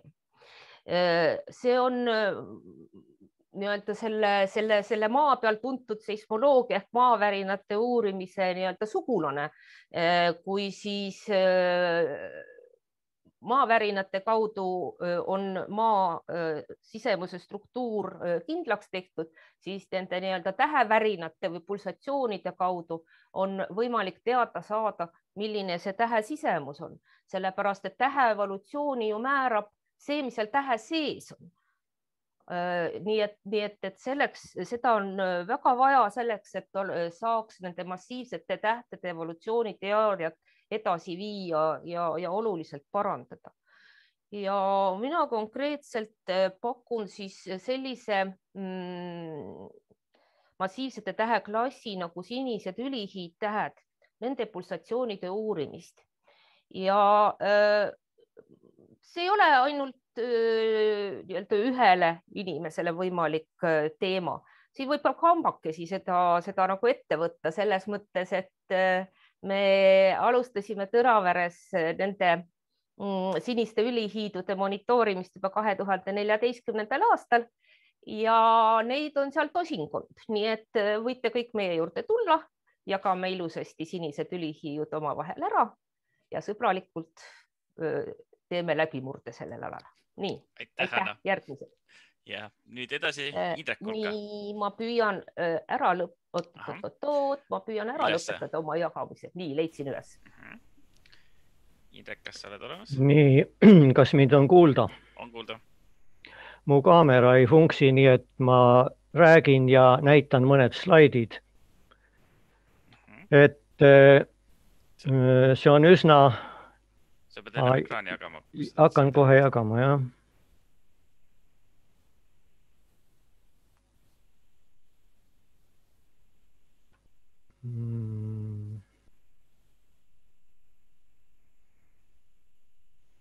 Nii, kas tuli? Nii, tuli. Et see sama Hertzsprung-Russelli diagramm, mida juba on näidatud täna ja mida ka Anna näitas, et ma tahaksin juhtida tähelepanu samuti sellele diagrammi ülemisele osale, kus on hästi suure kiirgusvõimsusega tähed. Neid on üldiselt vähe, neid massiivseid tähti, mis siis arenevad nendeks nõndanimetatud ülihiidudeks. Ja mul on lihtsalt üks konkreetne teema praegu esimese hooga välja pakkuda. Ma mõtlesin, et ma natuke tutvustan seda, et see ei nõua, ütleme, füüsikatudengilt erilisi astrofüüsikaalaseid eelteadmisi, nii et mulle tundub, et see oleks nii-öelda bakalaureuse tööks hea teema ja seda saab edasi arendada nii magistritööks kui ka võib-olla veel kaugemale. Et mida ma siis nagu pakuksin? Tähendab veel üks täpsustav Hertzsprung-Russelli diagrammi osa, nimelt see üliheledate tähtede osa, et kus need ülihiiud siis paiknevad, et need oleksid siis ülihiiud mitte ainult sinised, millest Anna rääkis, mis on kuumad ülihiiud siin, ütleme, üle 10 000 kraadi pinnatemperatuuriga, vaid ka kuni jahedate ülihiidudeni välja. Ja mida ma tahaksin pakkuda, on selline fotomeetriline lähenemine nendele objektidele, et need tähed on kõik muutliku heledusega. ei, seda ma tahtsin natuke suurendada seda pilti, et ma tahan näidata siit seda kõige ülemist graafikut, et võtta umbes 30 aasta tagused Hipparcos-Tycho vaatlused nende tähtede ülihiidude heleduste kohta, mis on tehtud siis ühes lairibafiltris ja kahes kitsamas ribafiltris, sinisemas spektripiirkonnas ja rohelises. Ja vaadata, kuidas on korreleeritud muutlikkus, heleduse muutumine, ütleme üldisemalt ja vastavas värvis, tähendab, kui lahutada sinisest heledusest rohelise heleduse väärtus, siis saame nõnda nimetatud tähevärvuse ja siis kuidas nad omavahel korreleeritud on. Ja kui sama asja teha nüüd ka Gaia vaatlustega, mida Taavi Tuvikene kirjeldas, siis Gaia vaatleb samamoodi. See roheline kõver on siis lai spektririba, kus heledusi mõõdetakse ja samas on siis sinisem spektririba ja punasem spektririba. Jällegi saab vaadata korrelatsiooni heledusmuutuse ja värvuse muutuse vahel. Ja mis sealt siis võiks välja tulla, ma toon lihtsalt ühe näite lõpuks, et kui horisontaalteljel on tähe heleduse skaala ja vertikaalteljel on tähe värvuse skaala, siis üks ja seesama täht, kui teda on mõõdetud hästi palju kordi nii-öelda pika aegreaga, mida siis Hipparcos ja Gaia võimaldavad, siis ta hakkab sellist trajektoori siin kujundama sellisel nii-öelda korrelatsioonigraafikul. Ja minu välja pakutud teema olekski siis uurida, kuidas erineva pinnatemperatuuriga ülihiidudel selline korrelatsioon välja näeb, kas nendel on see ühtemoodi või mitte ühtemoodi. See on suhteliselt lihtne andmete analüüs, aga otseselt sellist analüüsi pole nagu ette võetud varem. See ongi kõik. Aitäh, Indrek. Ja siis järgmiseks, kas Mihkel Kama või Tõnis Helme, kumb teist tahab? Siin oli natuke küsimus, kas te tahate aega vahetada või mitte? No mina olen ka olemas. Ja ma olen ka olemas, et minu pärast... Ma olen põhimõtteliselt valmis, jah. Okay. No räägi sina. Siis järgmine Mihkel Kama. Okei, ma loodan, et see ettekande jagamine toimib hästi, kohe proovime järgi. Et ma jagan oma ekraani ja siis ma proovin selle siin kuidagi presentatsiooni formaati saada. Kas on endiselt kõik hästi? Tuli. Okei. Jah, väga. Tere, mina olen Mihkel Kama. Me oleme kerge permutatsiooni teinud perekonnanimedega, et Mihklite päritolu siin seltskonnas on selles mõttes omaette huvitav uurimistema. Mina tegelen peamiselt planeetide tekke küsimustega ja olen Tartu observatooriumis siis tähefüüsika töörühmas, kus me keskendume siis nüüd suhteliselt värske teemana eksoplaneetide ematähtedele, nagu juba Anna ka kirjeldas, ja siis ka tähtedele, mille ümber on planeedi tekkekettad, ehk siis suhteliselt noored tähed seal kuni 0–10 miljonit aastat vanad. Ja lühidalt võtan kokku, mis meie eesmärk on. Eks ju, eesmärk on uurida nende tähtede omadusi, koostisi ja leida siis seoseid planeetide kas olemasoluga, planeedi tekke ainekoostisega või siis planeetide enda koostisega. Ja vastupidiselt võib ka siis nagu läheneda sellele nii, et kui mõne tähe ümber vaadelda planeeti, uurida selle planeedi koostist, siis võib esitada küsimuse, kust see planeet sai selle koostise. Seal on komponendid, üks osa pärineb planeedi tekkest, ehk siis kui palju ta sai erinevaid keemilisi elemente oma tekke käigus. Ja teine on siis, et mis on toimunud planeedi enda geoloogilise ja bioloogilise võib-olla arengu käigus. Ja selleks, et neid kahte komponenti eristada, meil on vaja teada, milline oli see aine, millest see planeet tekkis. Ja selleks on siis meil vaja uurida nii neid planeeditekke kettaid kui planeetide ematähti. Siin joonisel on kujutatud suhteliselt hiljutine valim teadaolevatest eksoplaneetidest. Siin on siis mitte Hertzsprung-Russelli diagramm, vaid perioodi ja massi diagramm planeetide jaoks. Orbitaalperiood päevades ja planeedi mass Jupiteri massides. Lihtsalt võrdluseks, et planeet Maa on siin kuskil 365 päeva, 0,03 Jupiteri massi, umbes siin. Siit on näha, et päris täpselt planeet Maa omadustega planeete me veel teiste tähtede ümber leidnud ei ole, aga lähiaastatel kindlasti leiame. Selles ei ole põhimõtteliselt alust kahelda, aga muidugi statistilises mõttes me ei tea täpselt, kuidas planeedid käituvad selles diagrammi piirkonnas. Küll aga on mõned orbitaalperioodid ja massid, kus me teame päris hästi palju planeete tekib ja milliste suurustega nad on. Mida me ei tea veel esialgu on, mis on nende planeetide koostised. Väga üksikutel juhtudel teame ainult näiteks süsiniku hapniku sisaldust. Nii et see on nüüd uus dimensioon, koostise dimensioon, kus me hakkame võrdlema planeetide koostiseid nende tähtedega ja ka päikesesüsteemi planeetidega, mis on siis järgmise 10-20 aasta teema, nagu Anna ka viitas. Missioon Ariel on esimene, mis hakkab siin tegema statistikat. James Webb on äge, NASA ameeriklased on ägedad. James Webb määrab mõne planeedi koostise, võib-olla kuni 100 planeedi, aga Ariel teeb 1000 planeeti, see on statistika. Ja kuidas planeetide koostiseks uuritakse, ma loodan, et see nüüd ilusti jookseb siin põhimõtteliselt. On mõned planeedid, mis lihtsalt juhuslikult tiirlevad selles tasandis, et nad lähevad oma tähe eest läbi. Selle käigus siis on võimalik näha tähe heleduse muutust. Sealt saab kätte planeedi suuruse. Muidugi selleks on vaja teada tähe omadusi, sest see on suhteline suurus. On vaja siis teada ka tähe suurust. Samuti, kui vaadata valguse läbiminekut planeedi atmosfäärist spektraalselt, siis näeb ka planeedi atmosfääri koostise ära. See on näiteks üks näide, kuidas seda uurida ja see on see, mida Ariel hakkab kasutama.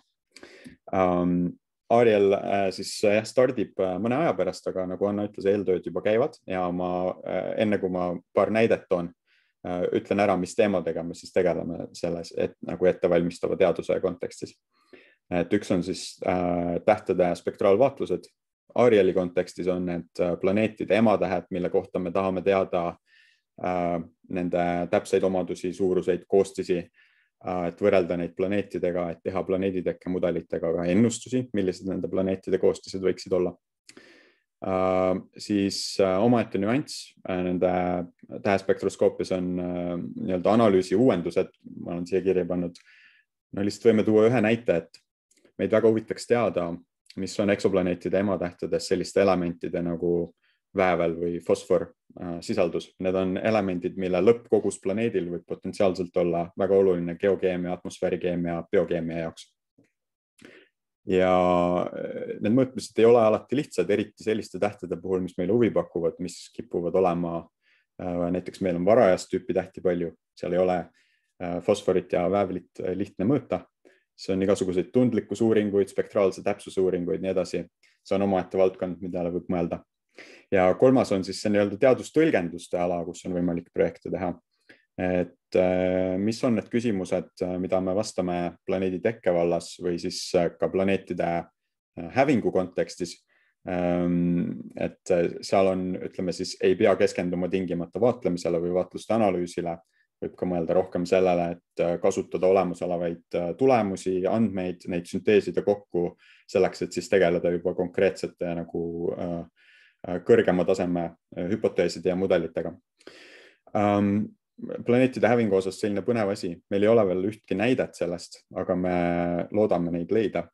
Et me uurime varajast tüüpi tähti, kuna nendel tähtel on tore omadused, kui sinna pinnale pisut ainet puistata, siis see ei segune sealt väga kiiresti ära.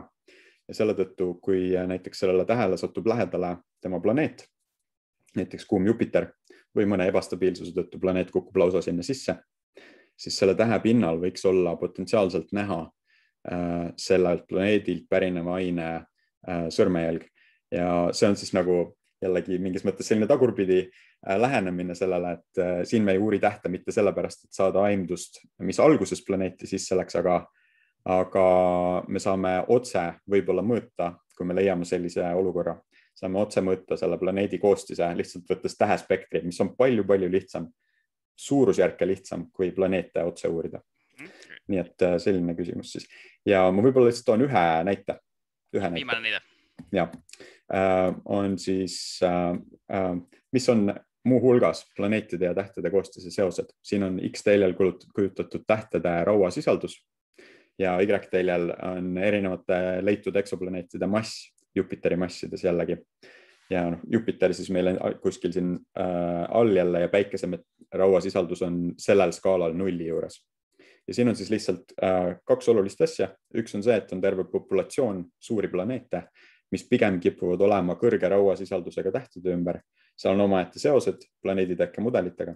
Samas on omaette populatsioon veel suurema massiga planeete, mis ei paista üldse hoolivat sellest, mis selle tähe koostis on. Kas siin on erinevate planeeditekke mehhanismidega tegu? See on üks küsimus, mis on praegu lahendamisel meie valdkonnas. Aitäh. Ja siis, kui 3. Mihkeliga lõpetas, siis on Tõnisel auasi kokku võtta. Ja, Mihkel, sa pead lõpetama jagamise. Ja siis Tõnis Eelmäe. Niimoodi. Slaidi on näha. Tervist, mina olen Tõnis Eelmäe, olen ka Tartu Observatooriumis tähefüüsika teadur ja juba on omajagu räägitud teile sellest, milliste objektide uurimisega Tõraveres tegeletakse ja mina toon mõned taustainfo, aga mitte konkreetseid tööde pealkirjasid, sest need muutuvad põhiliselt iga päevaga, võivad muutuda, et iga päev saab uued teemad genereerida.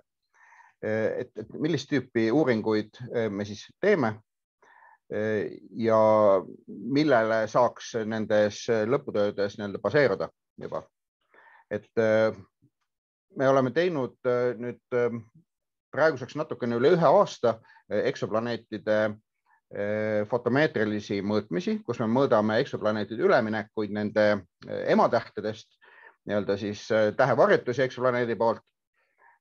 Ja me pidevalt vaatleme juurde neid ja nende põhjal on siis võimalik täpsustada asja, mida nimetatakse eksoplaneeti efemeriidideks, ehk ühesõnaga see kellakäiku täpsustame, et kui Ariel hakkab kunagi mõõtma nende eksoplaneetide spektreid, et siis see ei raiskaks aega.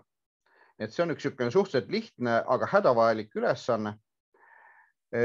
Praegult me kasutame nendeks fotomeetrilisteks mõõtmisteks Tõravere 30 sentimeetrist, poolautomaatset ja ka 60 sentimeetrist teleskoopi.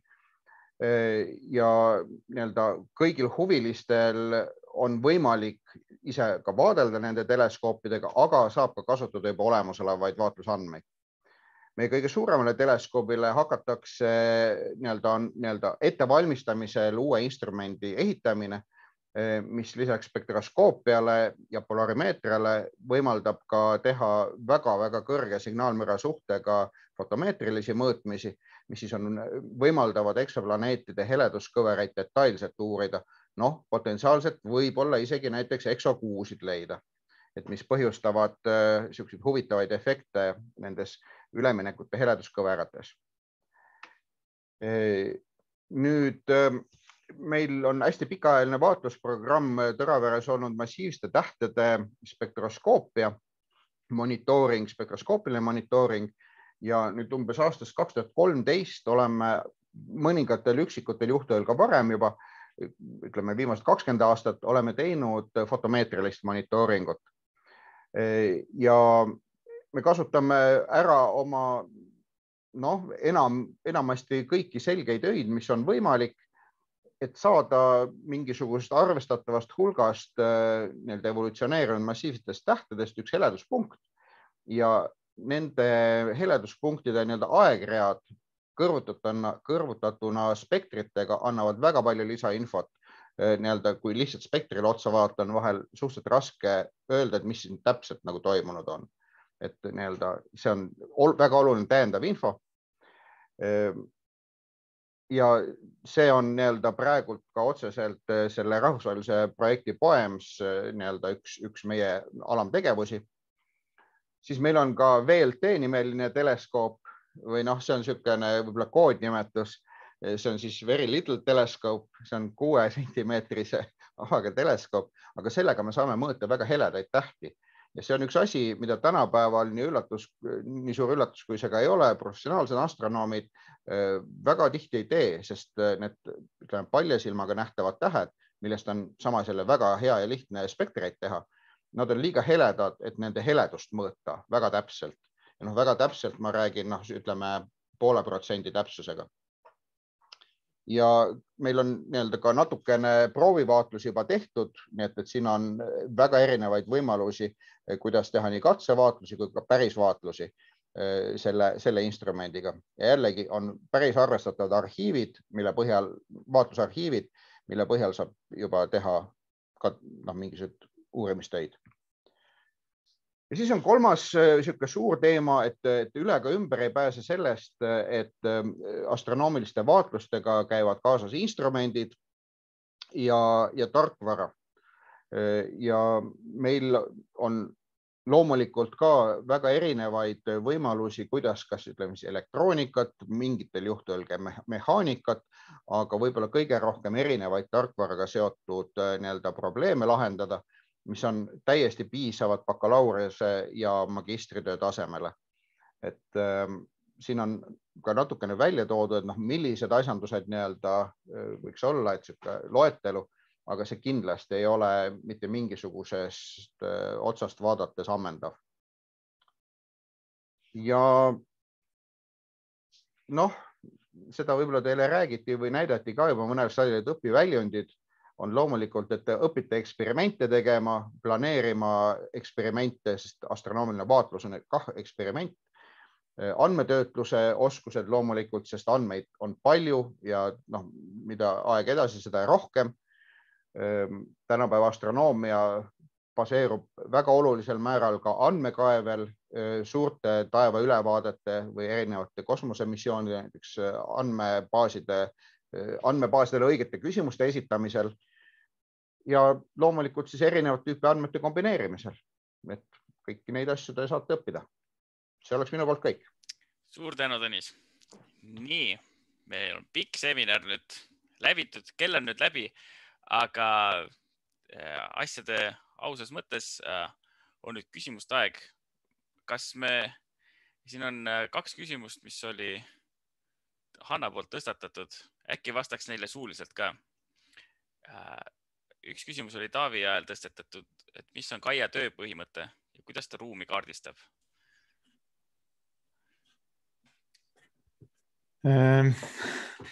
Kaia mõõdab 2 suunas taevas.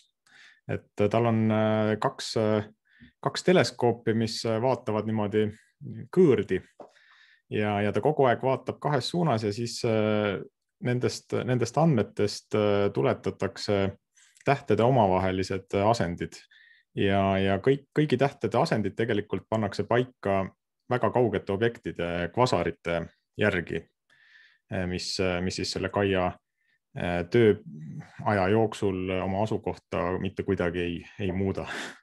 Et need on siis taustsüsteem, kvasarite põhjal pannakse taustsüsteem paika ja siis kõik need meie linnuteetähed liiguvad ja teevad siis nagu näivaid silmuseid taevas, kuna maa liigub ümber päikese.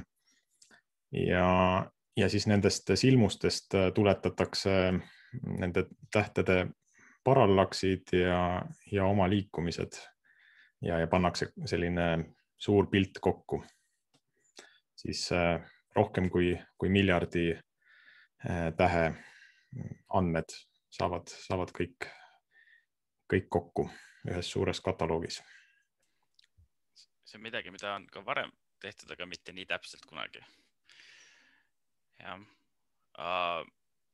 siis oli veel see küsimus, et kuidas radiaalkiirused on ka veel, et kui kiiresti tähed liiguvad vaatekiiri sihis, et kas lähenevad meile või eemalduvad meist.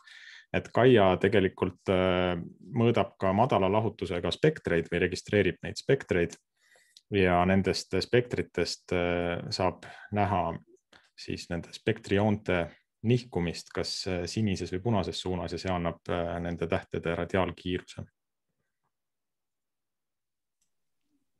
Palju mõõtmisi korraga. Ja Hannal oli teine küsimus ka veel. Tal on nüüd see käis küll massiivsete tähtede kohta, sest heledusi mõõdetakse väga erinevatel pikkustel ajaskaaladel vastavalt sellele, mida sa mõõta tahad. Aga see oli väga konkreetselt Indrek Kolka ettekande ajal, äkki sul on vastata? Ma siis üritan vastata umbes nii, nagu Tõnis on vastanud seal chatis.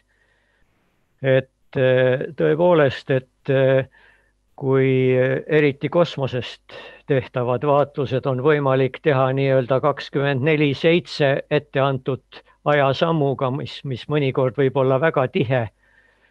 No näiteks praegu vaatlusi tegev kosmoseteleskoop TESS teeb heledamatest tähtedest 2 minuti tagant ja 24/7 mõõdab heledust.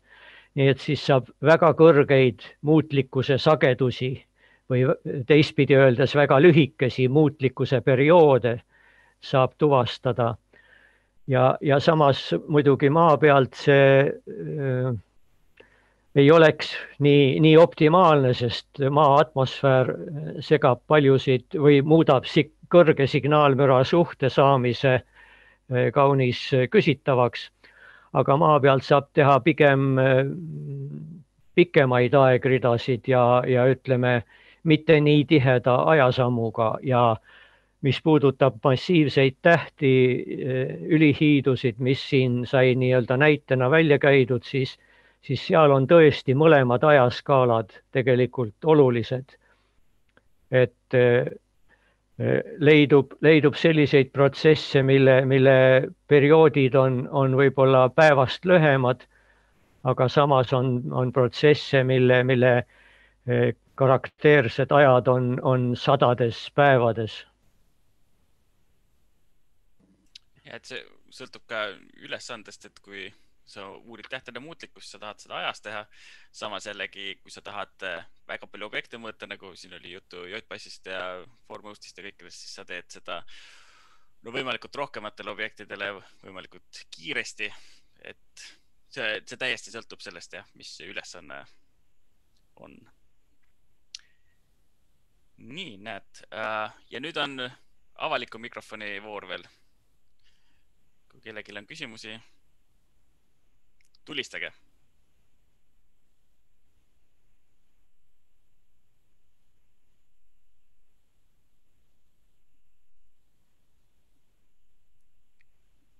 See on hirmuäratav ja kui nii palju nägusid otsa vaatab. Nagu ma ütlesin, siis me paneme selle uuesti üles, et seda saab järel vaadata. Arvatavasti me lõikame selle juppideks või kuidagi, et oleks lihtsam teemasid otsida. Et siis saab vaadata ka, kellel siin jäi üks miklitest jutt kuulamata, siis saab sellega tagant järgi vaadata. Ja küsimusi saab alati saata ükskõik millisele opsi aadressile ja küll see kohale jõuab. Inimesed räägivad üksteisega. Minul oleks teile kuulajatele, tudengitele just ka soovitus, et kui te teate, et keegi teie sõber võib olla ühest või teist asjast huvitatud ja kes siin koha peal täna ei olnud, andke neile teada, et võib-olla nad leiavad siit Tõravere pealt omale midagi huvitavat ükstapuha mis teemadel. Ja võib nii palju öelda, et võib-olla aeg on halb, et kes on nüüd siin vastu suve hakkab endale lõputööd otsima, aga et just, et siis võib-olla inimesed ei ole kohale tulnud seda asja, tuleb nii-öelda kukla taga hoida, et kui keegi nüüd hakkab järgmisel sügisel mõtlema, nüüd peaks hakkama lõputööd otsima, et siis just saab alati jälle, nagu ma ütlesin, suunata järelvaatamisele selle seminari osa. Ja kunagi ei ole liiga vara lõputööga alustada, ma ütleks. Selles mõttes, et mida vaiksemalt alustad, seda targem sa lõpuks oled, kui kaitsmiseks läheb. On küll neid, kes on ka paari kuuga asja kokku pannud, aga ega nad kaitsmisel rohkem ei tea, kui enne töö alustamist tavaliselt. Selge, suur tänu kõigile kuulamast. Ja siis selleks aastaks ongi astrofüüsika seminar ka läbi, et järgmine sügis alustame ka sellega. Võib-olla olekski sobiv öelda, et seminarid algavad kohe sügissemestri esimesel nädalal, 2. septembril. Ja on ka teisi kursusi, astronoomia kursusi, ja on ka võimalik, tähendab on üks kursus, ma nime peast ei mäleta, kus analüüsitakse mingisugust teadusartiklit, kas oli mingi loodusteadusliku meetodi, kuidas see edasi läks, see pealkiri. Et võib, kui astronoomia pakub huvi, et siis võib valida astronoomia teemalise artikli seal kursuses ja me oleme valmis ka seda artikli uurimist juhendama. Et see peaks olema teise kursuse aine. Ja astronoomia kursusi leidub veel, et kellel nüüd astrofüüsika seminari sai 2 semestrit kuulatud, et siis võib jälgida, et mis observatooriumi kursusi veel tuleb. Ja, Kristo tõi välja ka kaugseire kursusi, on ka võimalik neid kuulata. Võimalusi on palju. Selge. Suur tänu. Tšau. Aitäh kõigile. Nägemist.